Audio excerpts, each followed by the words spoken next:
Selamat pagi, saudara sekalian yang dikasihi oleh Tuhan. Apa kabar hari ini? Kita bersyukur kalau pada pagi hari ini kembali Tuhan berikan kita kesehatan dan kekuatan sehingga kita dapat beribadah bersama-sama. Saudara sekalian, sebelum memulai persekutuan kita pada pagi hari ini, saya mengajak kita mempersiapkan hati dan pikiran kita. Mari kita berdiam diri sejenak di hadapan Tuhan.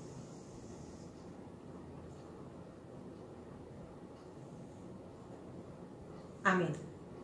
Saudara sekalian, marilah dengan hati yang penuh sukacita kita menaikkan satu pujian yang berjudul Cuni Iwai, bahwa tidak ada yang lain kecuali Allah yang sanggup menemani dan menjadi berkat dalam hidup kita.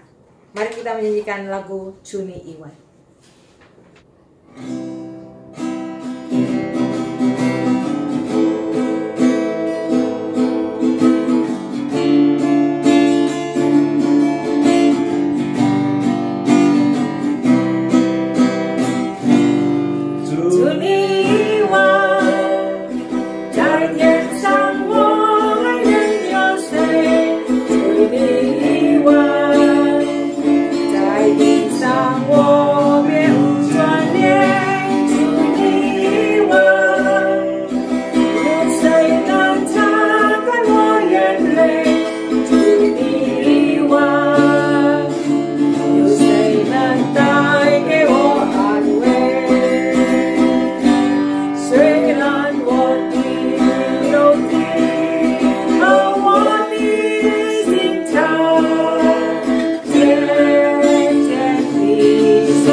Sungguh alangkah indahnya dan baiknya bila hati setiap kami diwarnai dengan kerinduan yang mendalam untuk bersama-sama umat-Mu bersembah sujud di hadapan-Mu dan meninggikan nama-Mu melalui mazmur dan puji-pujian.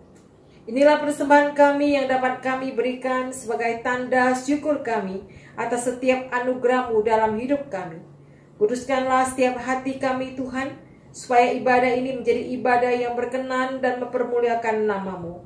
Pimpinlah hati kami, agar kami dapat menyembah-Mu dalam segala hormat dan kagum kami akan Dikau. Dalam nama Tuhan Yesus, kami menaikkan doa kami ini. Amin. Saudaraku yang dikasihi Tuhan, mari kita sama-sama menaikkan sebuah lagu, Hai Jiwaku. Jikalau di dalam hati kita ada berbagai macam persoalan hidup, saudara, kita dapat datang kepada Tuhan dan Tuhan berjanji Dia akan menolong kita.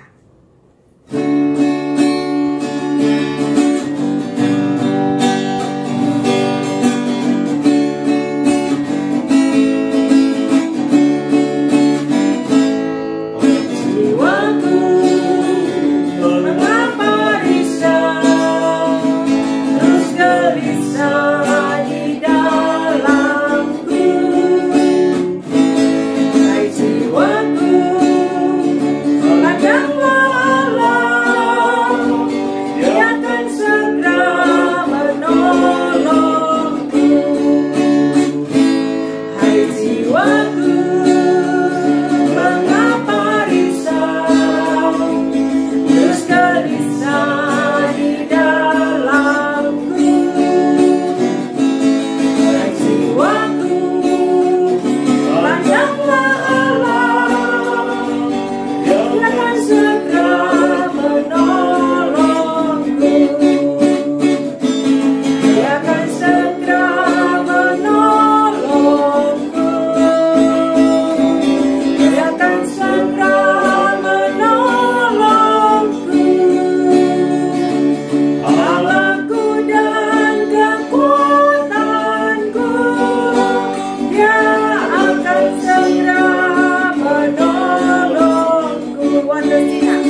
Tuhanlah sumber kekuatan kita.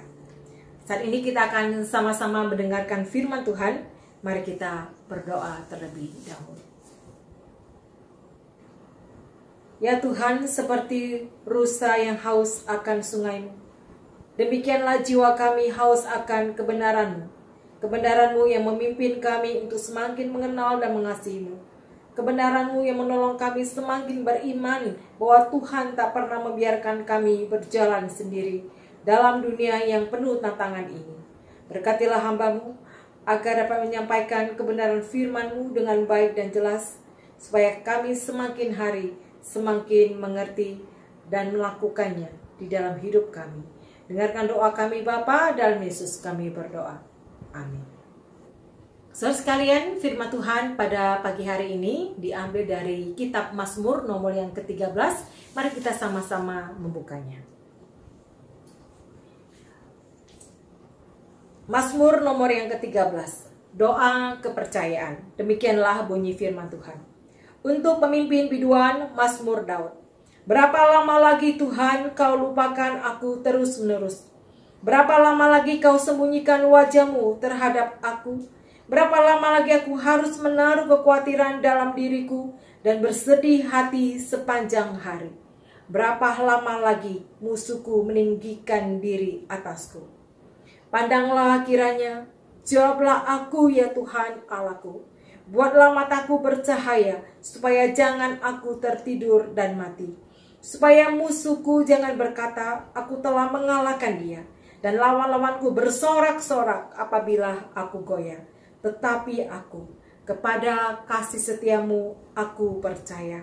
Hatiku bersorak-sorak karena penyelamatanmu. Aku mau menyanyi untuk Tuhan, karena ia telah berbuat baik kepadaku. Semikian jauh pembacaan firman Tuhan. Yang berbahagia ialah mereka yang membaca, merenungkan, dan melakukan firman Tuhan di dalam kehidupannya setiap hari. Saudara, di tengah pandemi ini, saya pernah bertanya kepada Tuhan, Tuhan, berapa lama lagi pandemi ini berlalu dari muka bumi ini? Berapa lama lagi kami harus menyembunyikan diri? Kami tidak boleh ibadah bersama di gedung gereja. Kami tidak bisa bersekutu bersama. Kami tidak bisa saling mengunjungi dan sebagainya. Berapa lama lagi Tuhan kami harus menaruh kekhawatiran karena COVID-19 ini? Saudara, pertanyaan seperti ini adalah pertanyaan sepanjang abad dan masa. Nabi Habakuk pun pernah mengutarakan pertanyaan yang sama pada Tuhan. Berapa lama lagi Tuhan aku berteriak tetapi tidak kau dengar? Daud dalam Mazmur 13 4 kali bertanya kepada Tuhan, berapa lama lagi Tuhan? Berapa lama lagi Tuhan kau lupakan aku? Berapa lama lagi kau sembunyikan wajah-Mu? Berapa lama lagi aku harus menaruh kekhawatiran dalam diriku dan bersedih sepanjang hari? Berapa lama lagi musuhku meninggikan diri atasku? Saudara, kalau kita mau jujur, tanpa disadari, kita juga sering menjadi demikian. Tatkala muncul berbagai persoalan dalam hidup kita, persoalan yang bertubi-tubi seringkali membuat kita bertanya pada Tuhan, berapa lama lagi Tuhan?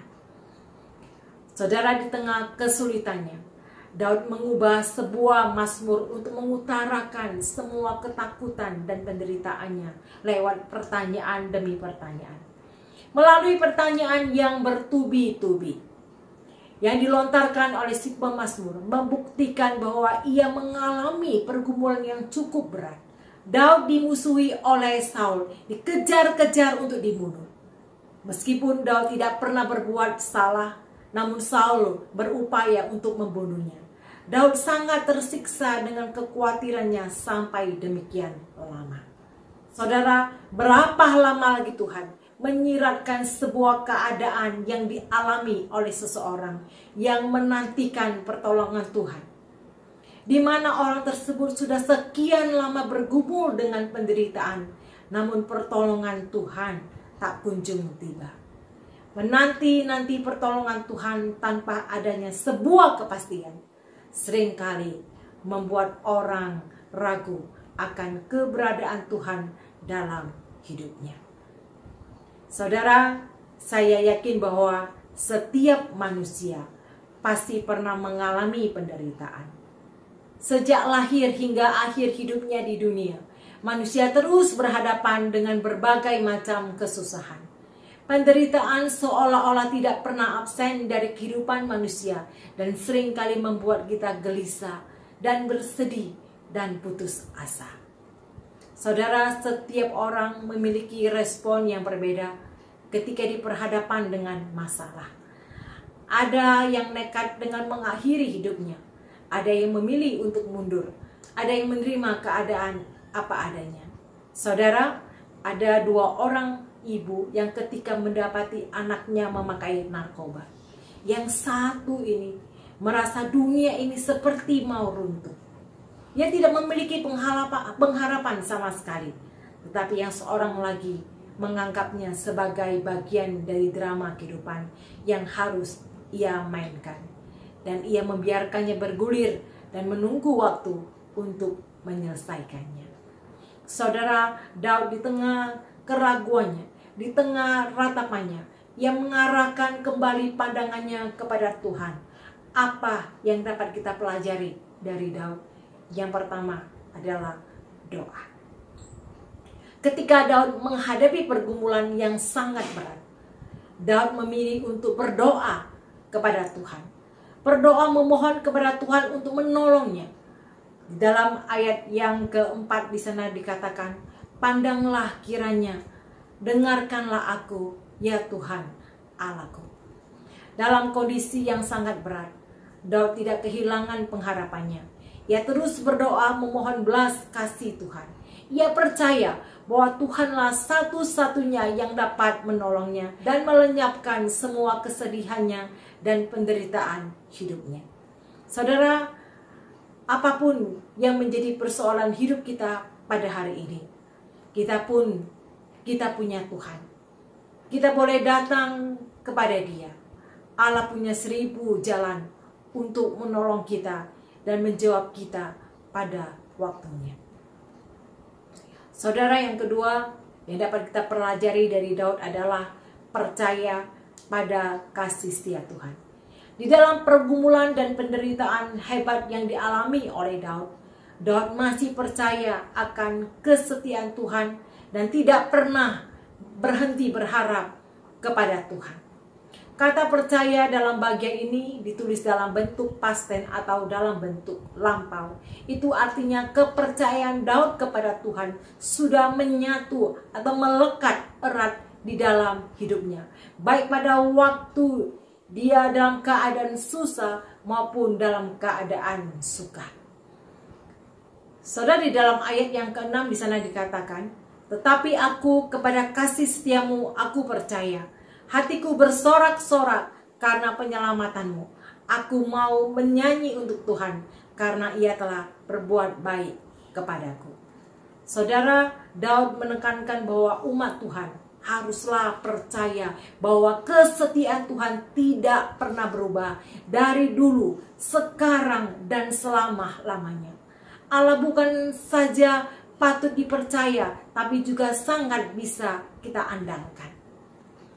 Saudara, apakah saudara sedang menantikan Tuhan? Apakah saudara bertanya kepada Tuhan, kapan vaksin untuk virus corona ditemukan? Kapan kita akan terbebas dari persoalan hidup kita? Apapun yang terjadi di dalam hidup kita, tetaplah percaya bahwa Tuhan itu berkuasa dan Dia memegang kendali atas hidup kita. Marilah kita membangun mindset kita dengan kalimat, sekalipun aku tetap percaya. Seperti tokoh-tokoh Alkitab. Habakuk di dalam pasal yang 3 ayat 18 di sana katakan, sekalipun pohon ara tidak berbuah, namun aku akan bersorak-sorak di dalam Tuhan, beria-ria di dalam Allah yang menyelamatkan aku. Dan menuliskan, sekalipun musuhku meninggikan diri atasku, tetapi kepada kasih setiamu aku percaya. Habakuk 2 ayat 4 sana dikatakan, tetapi orang yang benar akan hidup oleh karena percayanya. Percayakah saudara akan kasih setia Tuhan? Saudara sekalian, tahukah saudara latar belakang dari lagu Nyamanlah Jiwaku? Lagu ini ditulis oleh seorang yang bernama Horatio Spafford. Horatio adalah seorang pengacara dan pengusaha yang sukses di Chicago.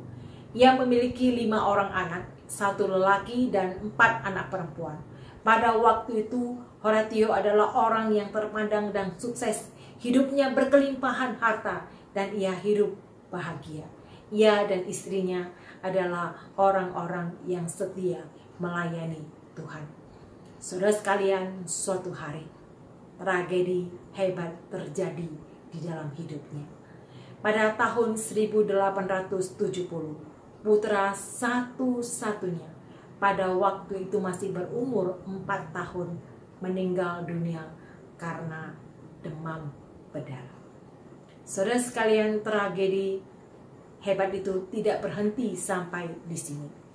Tragedi muncul kembali, tragedi yang lain yang melanda dia pada tahun 1871. Kebakaran telah menyapu habis semua kekayaannya. Namun ketika keadaan mulai membaik, Horatio berencana untuk membawa keluarganya berlibur ke Eropa. Keluarga Horatio bersiap berlayar ke Inggris dengan menaiki kapal uap Prancis yang bernama Val de Harvard. Sesaat sebelum kapal meninggalkan pelabuhan, Horatio terpaksa harus menunda keberangkatannya karena urusan bisnis yang tidak bisa ia tunda. Istri dan keempat anaknya tetap berangkat dan Horatio berjanji akan menyusul setelah semua urusannya selesai. Saudara sekalian, pada 22 November 1873, tragedi kembali menerpanya. Kapal itu tabrakan dan menewaskan 226 penumpang, termasuk keempat putrinya. Namun istrinya selamat. Saudara sekalian, di manakah Allah ketika kebakaran itu terjadi? Di manakah Allah ketika putranya sekarat? Di manakah Allah ketika istri dan anak-anaknya menjerit minta tolong? Saudara, Anda berkata, Tuhan memberikanku 4 anak perempuan. Sekarang mereka telah diambil dariku. Suatu hari nanti, aku akan mengerti mengapa semua ini terjadi di dalam hidupku. Ketika Horatio bertemu kembali dengan istrinya, ia berkata, ia memberikan penghiburan kepada istrinya. Ia mengatakan bahwa kita tidak kehilangan anak-anak kita. Kita hanya berpisah dengan mereka untuk sementara waktu. Horatio sekalipun mengalami penderitaan yang sangat berat, namun tetap percaya pada kasih setia dan penyelamatan Tuhan. Dia tidak melihat karya Tuhan hanya sebatas di dalam dunia ini saja. Namun dengan mata iman ia yakin kelima anaknya sudah diselamatkan oleh Tuhan melalui kematiannya di atas kayu salib. Iman yang mempercayai kasih setia Tuhan sehingga ia dapat berkata, kita tidak kehilangan anak-anak kita. Kita hanya berpisah dengan mereka untuk sementara waktu. Saudara sekalian, iman yang tetap percaya meskipun belum melihat, inilah iman yang sejati. Istri Horatio sekalipun tidak mengerti mengapa Tuhan mengambil putra dan keempat anaknya dalam momen yang sama, namun dia mengatakan suatu hari nanti dia pasti mengerti mengapa semua itu terjadi. Saudara sekalian, apakah ada di antara kita pernah mengalami penderitaan seperti yang dialami oleh Horatio dan istri? Sekalipun berat, namun mereka tetap percaya pada kasih setia Tuhan. Percayakah saudara pada kasih setia Tuhan di dalam hidupmu? Amin. Mari kita mengambil waktu untuk berdiam diri Mari kita merenungkan firman Tuhan. Dan kita memohon, biar firman Tuhan boleh menguatkan iman percaya kita kepada Dia.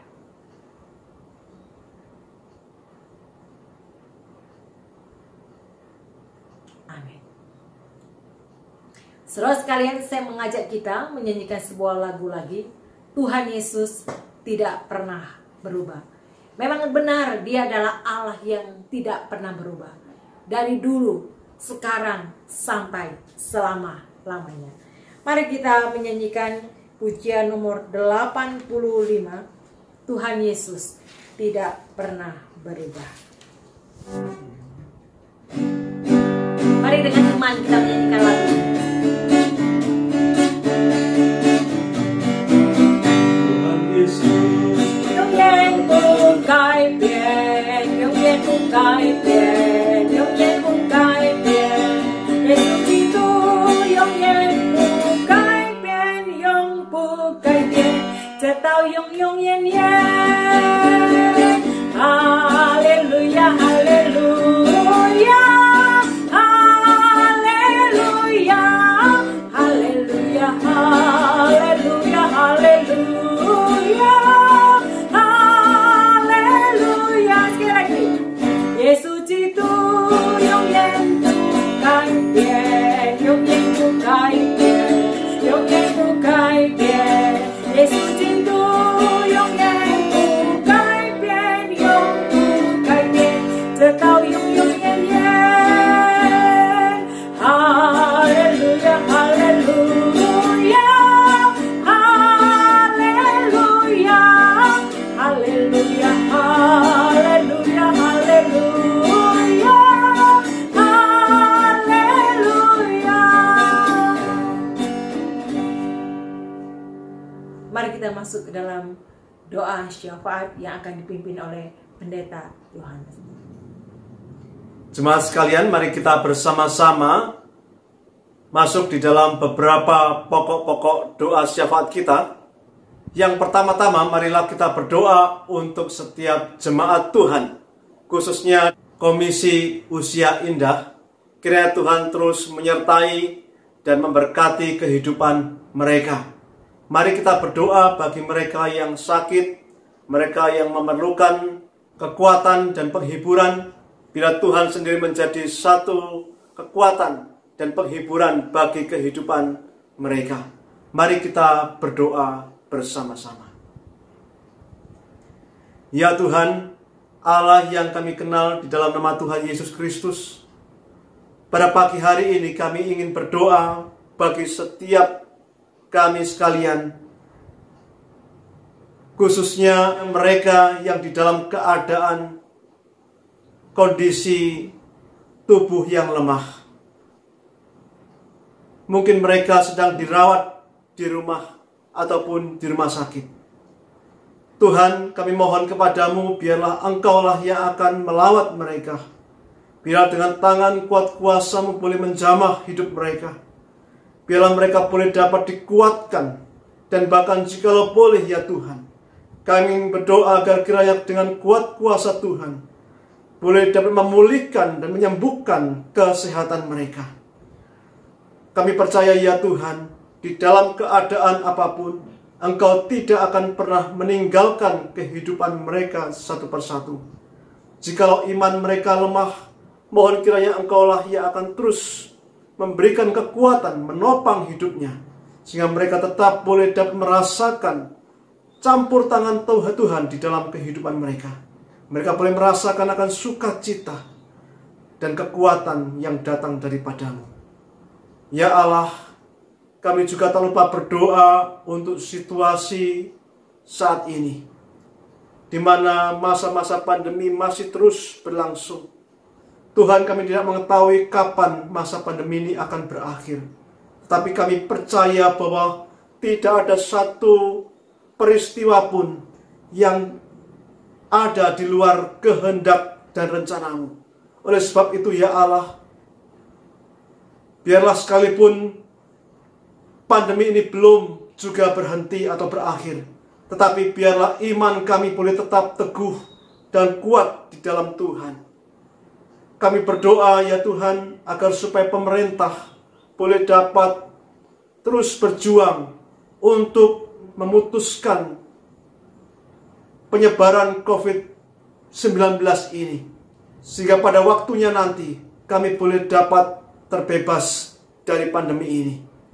Kami juga berdoa ya Tuhan untuk percepatan mendapatkan vaksin COVID-19 ini. Kami mohon bila Tuhan campur tangan, Tuhan memberikan hikmat dan kemampuan kepada setiap pemerintah ataupun lembaga-lembaga yang terkait, agar supaya mereka boleh dapat dipakai oleh Tuhan untuk melakukan sesuatu, agar supaya pandemi COVID-19 ini dapat berakhir. Ya Tuhan, kami juga tak lupa berdoa untuk Komisi Usia Indah. Kami berdoa untuk setiap pengurus. Biarlah Tuhanlah yang akan memberkati mereka satu persatu. Tuhan memakai kehidupan mereka untuk boleh dapat melayani Tuhan, agar supaya mereka dipakai untuk menjadi berkat bagi setiap kami. Kami juga berdoa ya Tuhan, agar setiap program-program yang sudah ditentukan di dalam masa pandemi ini, biarlah Tuhan memberkati, agar supaya setiap persekutuan yang dilaksanakan, sekalipun secara online, dapat juga berguna bagi kehidupan iman dan kerohanian kami, agar supaya kami tetap teguh, kuat, dan sungguh tetap beriman kepada Tuhan di dalam keadaan apapun. Terima kasih ya Allah, kami menyerahkan setiap doa, permohonan kami ini ke dalam tangan kuat kuasa-Mu saja. Biarlah kasih dan kuasa Tuhan lah yang bekerja di tengah-tengah kami. Kami percaya Engkau akan menjawab seruan setiap doa-doa kami sesuai dengan waktu dan kehendak Tuhan yang terbaik bagi kami sekalian. Terima kasih ya Allah. Di dalam nama Tuhan Yesus Kristus kami berdoa dan memohon. Amin. Saudara sekalian, kita akan segera mengakhiri persekutuan kita pada pagi hari ini. Saya mengajak kita menyanyikan lagu Bapa Terima Kasih. Bapa terima kasih, Bapa terima kasih, Bapa di dalam surga, puji terima kasih. Amin.